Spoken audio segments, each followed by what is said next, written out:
there's a large part of me that went, we've seen this film before, and it feels very much like we saw happen with Devin Booker.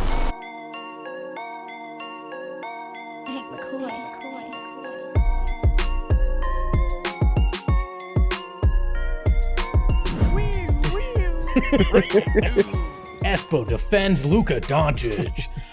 No, look, to me, we saw the aftermath of Game 3 turned into what amounted to the national media piling on Luka.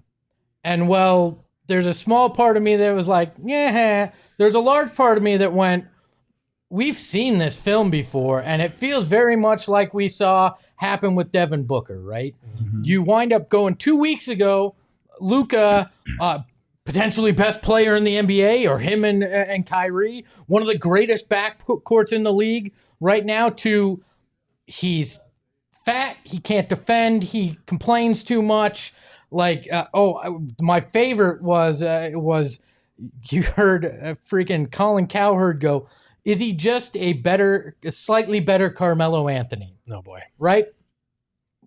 Why do we turn on a dime so fast on these guys? Mm-hmm. I understand. Yeah, he whines a lot. Guess what? He has since the day he came into the league. He has all playoffs. It wasn't like it just started last night or in these 3 games in the finals. Guess what? He's never been the greatest defender in the world. That didn't just start. Oh, and very much like Devin Booker, was injured during these finals too, which I know he's not the greatest defender, but you have to imagine that plays part in why he's not necessarily the fastest first step right now and not being in the greatest position. I think some of that, not all of it obviously, has to do with that. And we heard the same criticism of Devin Booker over the last handful of years. Mm. And if you're going to sit there and you're going to complain that the national media is doing that to Devin Booker, I think you have to acknowledge the same things happening to Luka Doncic. I totally agree. I also have to appreciate the fact that even defending Luka Doncic, you come out and say, well, he's always been a whiner and a bad defender. But that's the thing, though. People are acting shocked as if these are things that you're going to hold against him. And It's like,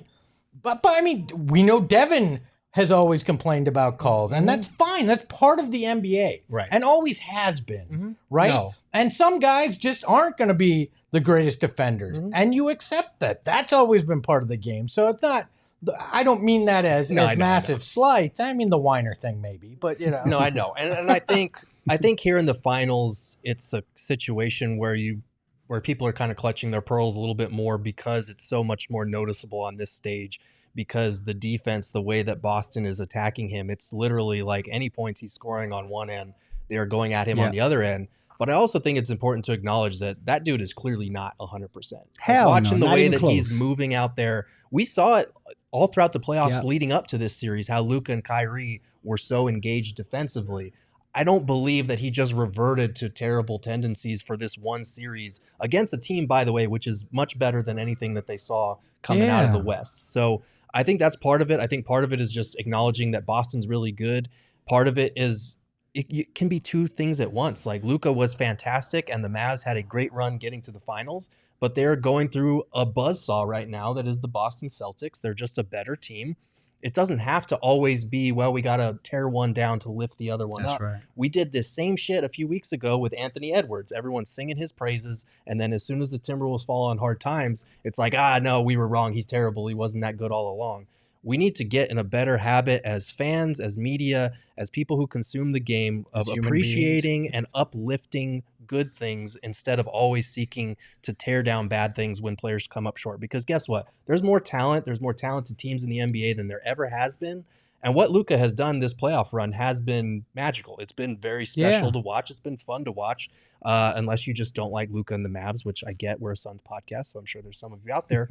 But like, we don't have to do this every time. The dude's still averaging 39 and 6 in the series. I get that he's been bad defensively and that the complaining is a lot, and that he's given up transition opportunities on the other end, but that is not making the difference in this series. No. They're still going to get worked by Boston because that's who the Celtics are. Boston's very good. Listen, I'm thinking of a song right now. My boy Jay-Z.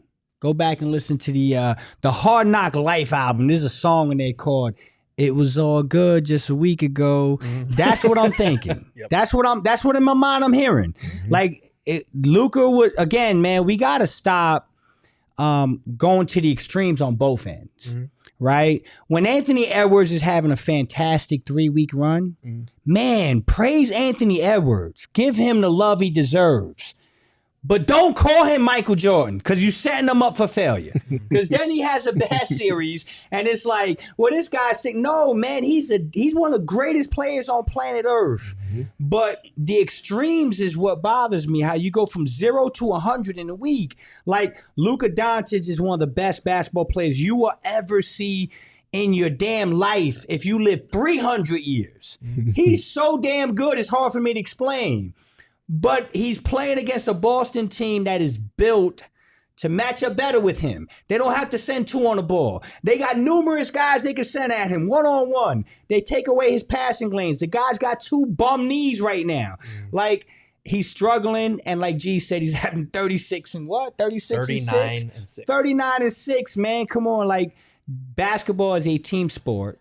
And when you get to this level of basketball, the very end, the war of attrition, which is the NBA Finals, you're dealing with the scars and the cuts and the bruises of everything it takes to get there. And that amplifies things, and that's what Luka's going through. But in no way, shape, or form am I going to sit here and shit on Luka Doncic for his team being down 3-0. Doesn't make sense to me.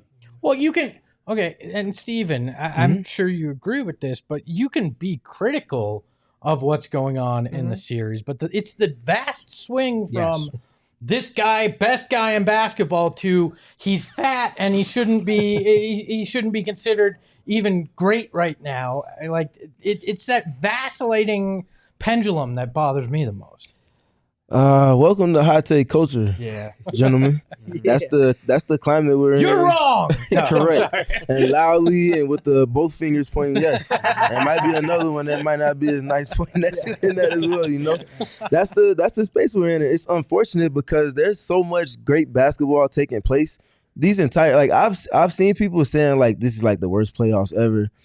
I'm like, that's just because that's the things that you just decided to look at. Right. There's been so much great, like, yes, we're a PHNX Suns podcast. Me and Gerald, we talk basketball all the time. We talked about on the Take That for Data podcast, like, we know we're a Suns podcast, but you can't get to speaking to the flaws and the weaknesses exuded by the Suns without acknowledging the greatness that took place on the other end of things from the Minnesota Timberwolves. That's right.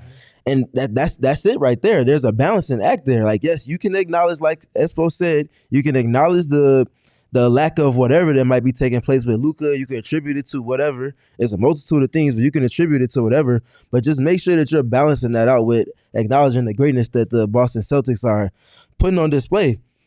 The class that they're moving with, the coaching adjustments on the fly, the attention to detail, the different types of help that they're showing, the scheme that they literally haven't seen all playoffs in the Dallas Mavericks, and not being able to get to opposing teams' forwards and centers because their forwards and centers can guard you as well as their guards can, you know?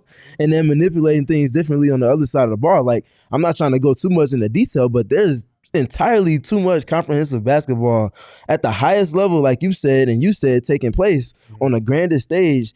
You can't just neglect all of these other things just because you want to focus on what's going to get you clickbait. That's right. And last thing I'll say on this is I want everybody to think about the last time you saw a piece of content or a video online that was good work, that was quality, that was balanced, that was reasoned, that you then uplifted. I think a lot of us we need to deprogram ourselves from this, but we go online looking for things to be mad about, looking for things to react to, looking for videos to quote tweet because we're angry or we disagree with what's being said.